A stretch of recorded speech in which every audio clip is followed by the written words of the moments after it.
Please listen carefully. Hello, universe. Welcome to the Optimist Daily Update. I'm Summers Kristy. And I'm Kristy Jansen, and we're part of the team behind the Optimist Daily, making solutions the news. We bring you reader-funded solutions news every day in order to change the tenor of news media, social media, and the direction of your day to one focus on solutions. 7 days a week, we publish positive news stories written by award-winning journalists and thought leaders and delivered online to your inbox and through our social channels. And also, we are sharing these solutions in a commute-worthy, walk-worthy, home office-worthy, office-worthy podcast. Today is Tuesday, the 4th of May, 2021. Hey, Kristy, may the 4th be with you. May the 4th be with you. 4-4. Yay. No, 4-5, I guess, right? It's 5-4. 5-4. Unless you're like European and you date your things, the 4th of right. May, so 4-5, 5-4. Nonetheless, it is May, and guess what? It does feel different. Finally, I can honestly say, and I think you probably can too, right? Like, it feels like a bit of a different month, and things are different. It does. Remember, we were in perpetual March for 14 months, and it's finally not March. It's It's finally not March. I know. It's so good. And we didn't get a chance to talk about it yesterday, but over the weekend, my family and my husband, happened to be in town with a friend. My husband travels a lot for work. So the baby, my husband, and his friend and I all went to a distillery here in the Austin area. And it's this big outdoor multi-venue distillery with like playgrounds for the kids and food. And because everybody was at very far distance tables and groups were very far from one another, but our intimate group was close. It was really interesting to see everyone sitting at the tables together really far away from one another without masks on. Now, of course, every time anybody got up and walked in to the venue, the masks went on to place an order, but it was just watching kids run around and play and kick balls and this big open space. It's the first time I personally have felt like really part of society again. That's interesting. Yeah. Yeah. I mean, I've started venturing back into restaurants, but I went out on Saturday night and I sat inside. It was the first inside restaurant experience that I had. And it was a very low density. I was actually at a sushi bar and I felt great about it. But then the next morning I woke up and I was like, I had like this panic attack that I had contracted COVID. You had your COVID I noia or whatever. I just had this feeling because I woke up with a little bit of a tickle in my throat and it was probably just allergies, but I'm paranoid. I know. And even though I'm fully vaccinated now, and honestly, this is going to be just one of the things that becomes a natural part of our risk factors in being a human being. And it's just that we've been hyper focused on it for the last year plus. And it is a frightening new evolution of a virus. What I want to encourage you to remember is that because we've been doing this for about a month and a half, once you're back out into the world, as in our case, our child went into the world, you are going to catch a cold. It's true. And it's going to happen and it's going to be because we have all not had colds for the large part of last year. So just know that and like hyperhydrate, take your apple cider vinegar. I don't know, do all the things you're supposed to do. Yeah. My son is really concerned about it. He hasn't gone out at all. He still won't because he's 15 and he hasn't been vaccinated. And he does really want to go back to in-person schooling in the fall, which for his school starts in August. I'm hoping he will be vaccinated, or at least on the process of getting vaccinated by then. But it's just interesting to see how their anxieties are pretty intense, even though as far as risk factors, they're not at high risk of having any complications, but it's not impossible. And then for little kids, I have friends who are the parents of small children, and they're also pretty panicked. And I think maybe the environment where you are, Summers, is a little bit more relaxed because the sort of the overall environment has been more relaxed. So I think that anxiety filters into our kids in interesting ways. And I'm curious to see how or what we return to. Right. Well, exactly. And again, we talk about this all the time at the Optimist Daily. It's not returning, it's moving into something new, something better, something bigger, something different, right? And how do we find our optimism and our solutions in this next chapter. And what I do have moving across country amidst a pandemic has taught me a lot as far as the situational intensity. And in many ways, the reasons priorities are so different in different places. So in California, the density and COVID experience and the way that living is and the co-location and, high populations led to where it really was dangerous to go to the supermarket at the beginning of all of this. And or even over the Christmas holiday was when it was really bad. Exactly. Yeah. You really couldn't safely go. And so the conversation and the dialogue that would come out of an area that was under that experience versus one here in the center of the United States with so much more space, less population density. Even the parking spots here are 3 times as big. I don't know if they're 3 times as big, but everything's bigger in Texas. Is the not weather's colloquialism. Exactly, like the weather patterns, the parking spots. But so just for a second, if we can really be human with one another, just recognize that part of the time our priorities are our priorities because of our distinct situation. And then have some forgiveness if we have to explain what our priorities are to one another. I'm being a little preachy here, so you can get me off my high horse on this one, Kristy, but I just, it's just being like a tiny bit forgiving when someone doesn't get your priorities, and not you, but everybody in general. I know I am certainly the person who has been like, I can't believe they think that way. And then when you think about where they sit, where they live, what their experience is, so we're all doing the best we can as humans, right? And there are a lot of reasons to be optimistic in this world. And there's a lot of reasons to have conversations. And that's what we want you to do with the Optimist Daily. Yeah, and I think that's part of what we're trying to provide is we're not turning away from the big problems. We're just trying to acknowledge them, but then also propose possible solutions or highlight the possible solutions and highlight the wins that we've achieved. For example, I don't know if you want to talk about that's our 2 stories today, right? Like acknowledging the situation and highlighting the wins. Yes. I think that we should follow the order of operations, acknowledge the situation, and then I'll highlight a win. Okay, so the headline that I decided to spotlight on today's podcast reads, Hawaii marks threat of climate change with state of emergency declaration. And it's not actually done yet, but Hawaii, the state, is poised to take the momentous step of adopting a resolution, which is Resolution 44, which would recognize the severity of climate change. And it will be an official declaration for the entire state to declare an emergency in response to this threat. And it might sound dire, but as we were just talking about, you can't hope to solve a problem until you acknowledge it. Right? That's always the first step of any systemic change that you're going to make in your personal life or in your societal life. You have to acknowledge the problem. And Hawaii, because it is an island, is more vulnerable in many ways to some of the first wave of dire changes. Right. And other parts. Exactly. Like expand on that a teeny bit, Kristy, for those who don't know, like why are some of the indigenous populations that live on islands, why are islands more like, why do they get well, first of all, you're very close to sea level.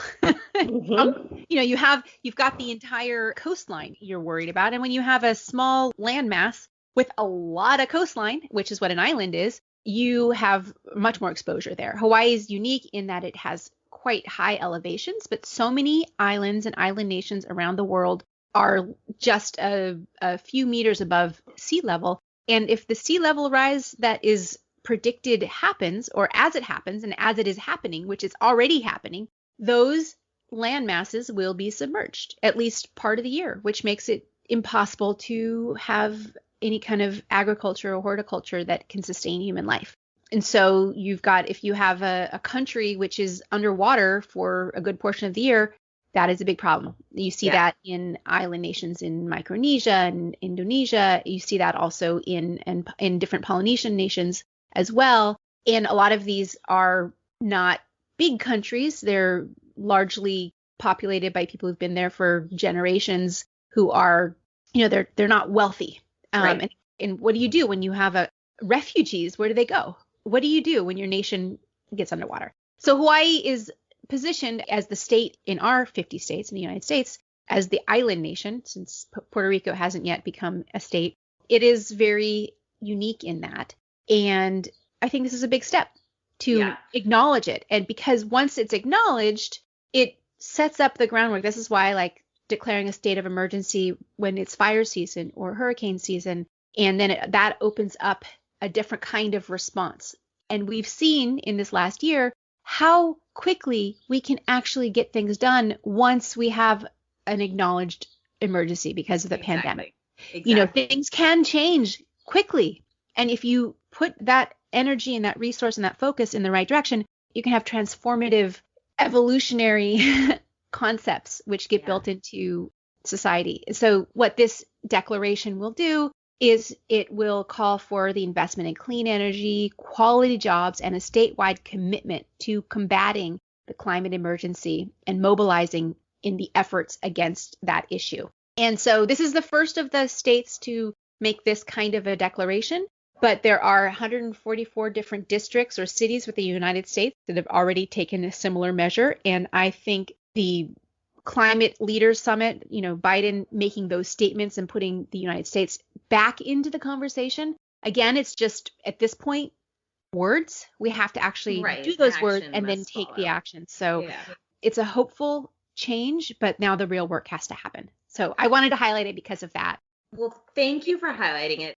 I'm very excited for this commitment and to see what's next. I think that Hawaii is the perfect state to sort of lead that conversation, and many other states are coming along. And even my state here in Central Texas has had some pretty intense weather that people are beginning to recognize, or not beginning to recognize, but people are continuing the conversation of climate evolution and that it is imperative that we address it. However, there are some bright, sparkly spots in this world, some butterfly spots in this world of things that are going very well. Shall we move to my headline, my dear? Yes. What do you want to talk about today? Okay, I will read it. One of Britain's rarest butterfly species bounces back from near extinction.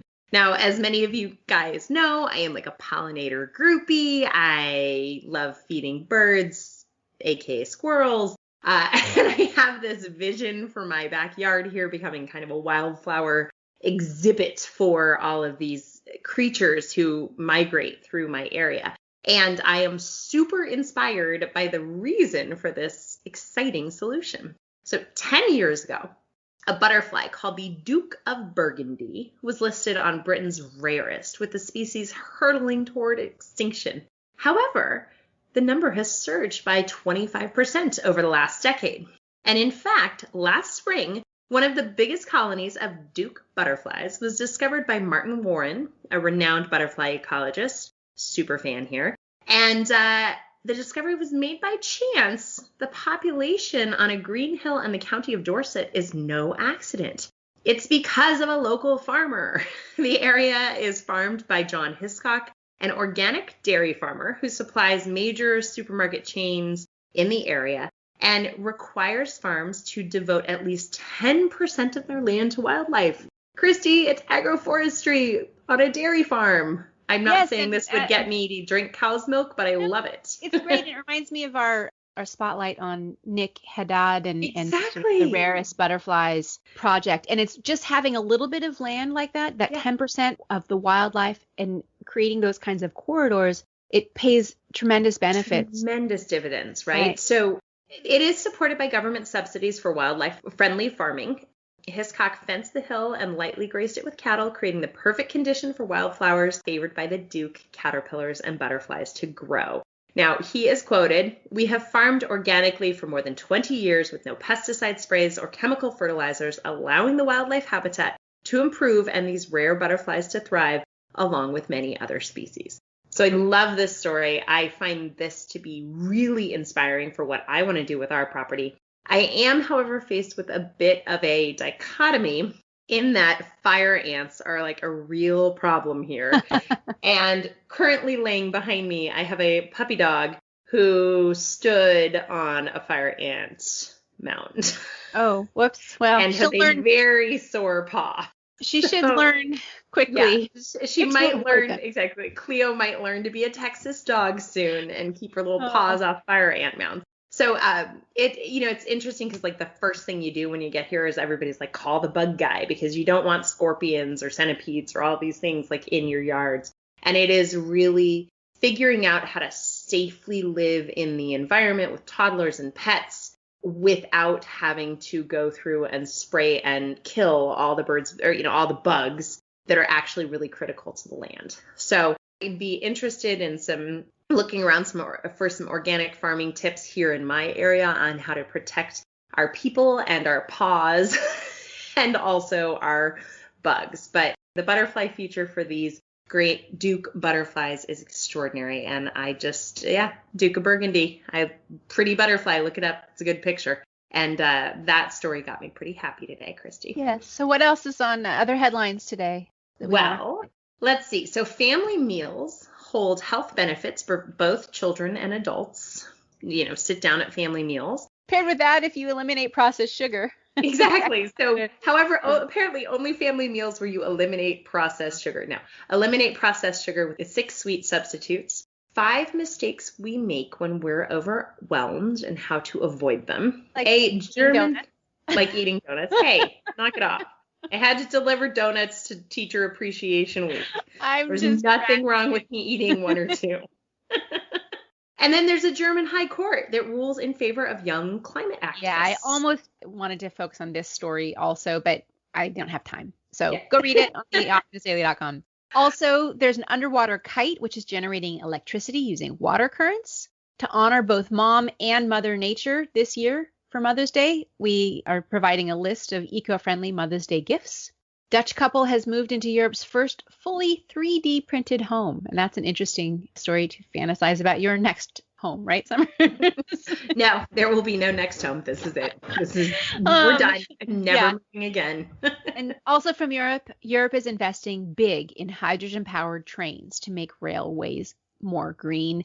And that is it for today's OptimistDaily.com. Thank you, everybody, for listening to the Optimist Daily Update. We promise to continue to share positive solution-based stories with ideas on how you can participate in the changing world to help ensure it is changed for the good.